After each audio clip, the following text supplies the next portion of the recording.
Bienvenue dans cette vidéo de la maison du cinéma asiatique. Avant qu'il ne devienne la risée des foules pour ses réflexions philosophiques, comme j'ai dit toujours, je suis de religion catholique. Moi, tout ce qui est le serpent avec Adam et Ève et la pomme, j'y crois plus. Je suis trop malin pour ça. Parce qu'un serpent est gentil. Et une pomme, c'est bon. Ça contient de la pectine. C'est anti-cholestérol. Et qu'il n'écume les sorties en direct ou vidéo,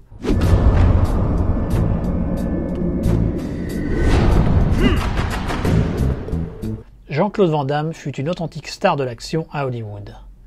Pendant environ 10 ans, il rivalisa quasiment avec les poids lourds du genre qu'étaient Arnold Schwarzenegger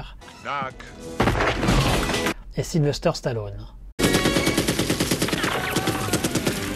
Mais tout autant qu'Hollywood, Hong Kong a joué un rôle majeur dans l'ascension qu'a connue l'acteur belge.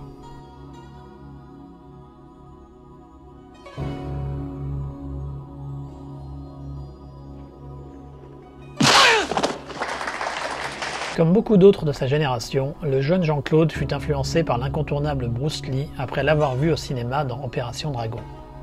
La star hongkongaise devint son idole et la chambre du jeune homme se couvrit de posters à son image. On retrouvera d'ailleurs cette inspiration dans certains des projets non réalisés de la future star, comme cette hypothétique suite remake d'Opération Dragon. En 1979, à l'âge de 19 ans, celui qui n'est encore que Jean-Claude Van Warenberg vient à Hong Kong pour tenter sa chance comme mannequin, et, bien sûr, avec l'espoir de devenir une star de film d'action. Il pousse la porte de la firme IFD du célèbre Joseph Lai, qui se fera une réputation pour ses films de ninja et son art du 2 en 1, comme régulièrement célébré sur le site Nanarland. Malheureusement pour lui, ou pas, la compagnie ne s'avère pas particulièrement intéressée par ses qualités. Dépité, le jeune homme retourne dans sa Belgique natale, où il met ses ambitions de cinéma au placard pour quelques années.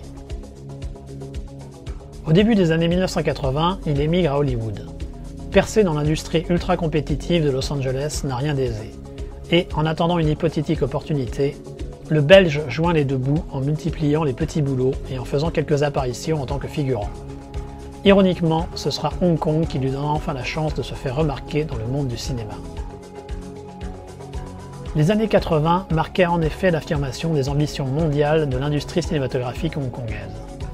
À la pointe de ce mouvement, on trouvait la Golden Harvest, grisée par la popularité sans précédent de Bruce Lee à travers le monde.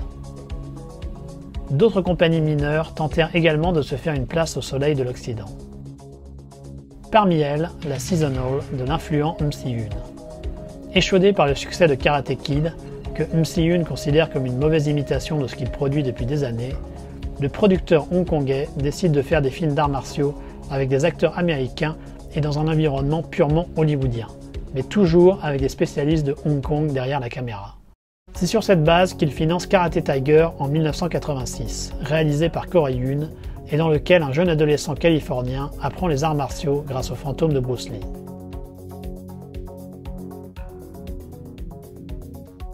Jean-Claude Van Damme y trouve son premier rôle marquant, celui d'Ivan, l'équivalent kickboxer du Ivan Drago de Rocky IV. S'il meurt, il meurt. Le jeune acteur prouve être en mesure de suivre les exigeantes chorégraphies hongkongaises, même si sa tendance à porter vraiment les coups ne lui fait pas beaucoup d'amis au sein de l'équipe américaine. Le film permet en tout cas d'avoir une petite idée de ce qu'il aurait pu donner si sa première tentative de percer dans l'industrie cinématographique hongkongaise avait porté ses fruits. Le long métrage fut un succès pour la Seasonal et Jean-Claude Van Damme signa pour 3 films supplémentaires avec la firme. Le premier d'entre eux devait être la suite de Karate Tiger, No Retreat No Surrender 2 Raging Thunder, une version kung-fu des films à la Rambo 2 qui fleurissaient alors à la période. Mais l'acteur se dérobe au profit d'un autre film dans lequel il a le premier rôle, Bloodsport, tous les coups sont permis. C'est avec celui-ci que le grand public va finalement le découvrir et que sa popularité va exploser. Jean-Claude y interprète cette fois Frank Dux, un artiste martial qui intègre le Kumite, une compétition internationale clandestine destinée à déterminer le meilleur combattant d'arts martiaux à travers le monde. Quasi intégralement tourné à Hong Kong et avec une distribution et une équipe technique en grande partie recrutée sur place, le film est une véritable démonstration des capacités athlétiques de Van Damme et le véhicule parfait pour mettre en avant son charme innocent. Toute une génération de jeunes spectateurs occidentaux sortira traumatisé des salles obscures et des vidéoclubs et le prendra pour modèle. Son film suivant, Kickboxer, dans lequel il apprend la boxe thaïlandaise pour venger la défaite de son frère des mains du cruel Tong Po, enfoncera définitivement le clou auprès du public. Jean-Claude Van Damme est le Bruce Lee occidental. Et à nouveau, c'est à Hong Kong qu'il doit une partie de la réussite du film. Celui-ci étant tourné en partie dans la colonie britannique, le village thaïlandais où il s'entraîne est ainsi reconstitué à Sai Kung, et bénéficie, tout comme son précédent, du savoir-faire des acteurs et cascadeurs hongkongais. Jean-Claude Van Damme. Le début des années 1990 est une période charnière pour Van Damme. Ce sera là qu'il atteindra le sommet de sa starification et ce sera là qu'il plantera les premières graines de sa chute. À nouveau, Hong Kong joue un rôle essentiel dans cette nouvelle configuration. Les premiers germes du futur à venir sont ainsi détectables dans Double Impact. Le film est un véritable ego-trip de l'acteur qui se pique de jouer deux frères jumeaux à la personnalité diamétralement opposée dans leur lutte contre la triade qui a causé la mort de leurs parents. Là encore tourné à Hong Kong, Double Impact illustre le combat entre les deux personnalités présentes chez l'acteur et l'effacement progressif de Jean-Claude Van Varenberg, le petit belge sympathique qui en veut, au profit de JCVD, la star hollywoodienne égocentrique. Mais si sa tête enfle, sa carrière n'en poursuit pas moins sa trajectoire ascendante.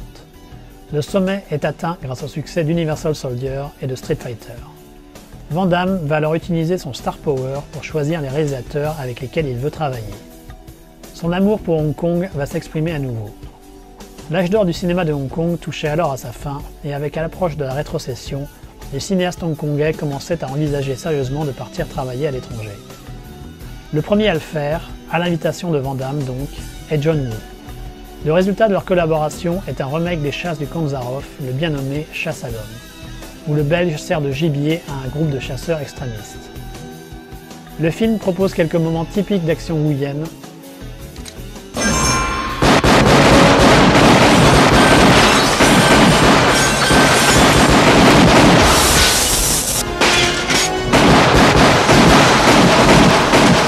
mais est marqué par les difficultés entre le réalisateur et sa star, Jean-Claude Van Damme réclamant toujours plus de gros plans sur sa personne.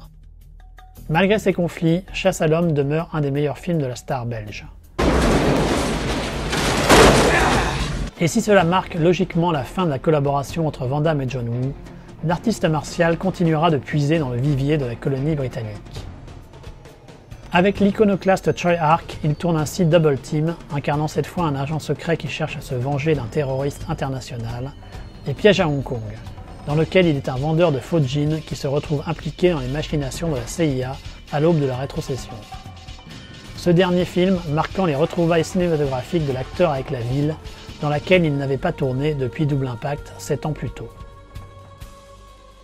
Deux films très inégaux qui ne sont en rien arrangés par le fait que la star belge était alors au sommet de ses problèmes conjugaux et d'addiction à la drogue.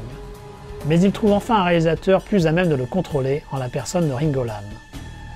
Leur première collaboration, Risque Maximum, où il est un policier qui enquête sur la mort mystérieuse de son frère jumeau, est toutefois décevante. Le film étant une œuvre d'action générique, probablement en partie à cause de l'ingérence du studio. Mais dans leurs deux travaux suivants, le cinéaste parvient enfin à exploiter au mieux l'acteur. Que ce soit dans Répliquant, où Jean-Claude est le clone d'un serial killer qui assiste la police pour mettre fin aux méfaits de son original, et In Hell, dans lequel il découvre la dure vie dans les prisons russes. Van Damme y donne de sa personne, y est régulièrement humilié, et expose aussi bien les faiblesses de ses personnages que les siennes. Ces deux derniers films représentent parmi les dernières œuvres marquantes de la star belge. Depuis ses différentes collaborations avec les cinéastes hongkongais, la carrière de Jean-Claude Van Damme s'est lentement mais sûrement enfoncée dans l'univers de la série B. Mais l'acteur n'a pas pour autant coupé le cordon avec la ville, bien au contraire. Il passe en effet la moitié de son temps à y vivre, occupant un des très chers appartements d'une des tours attenantes à l'ICC.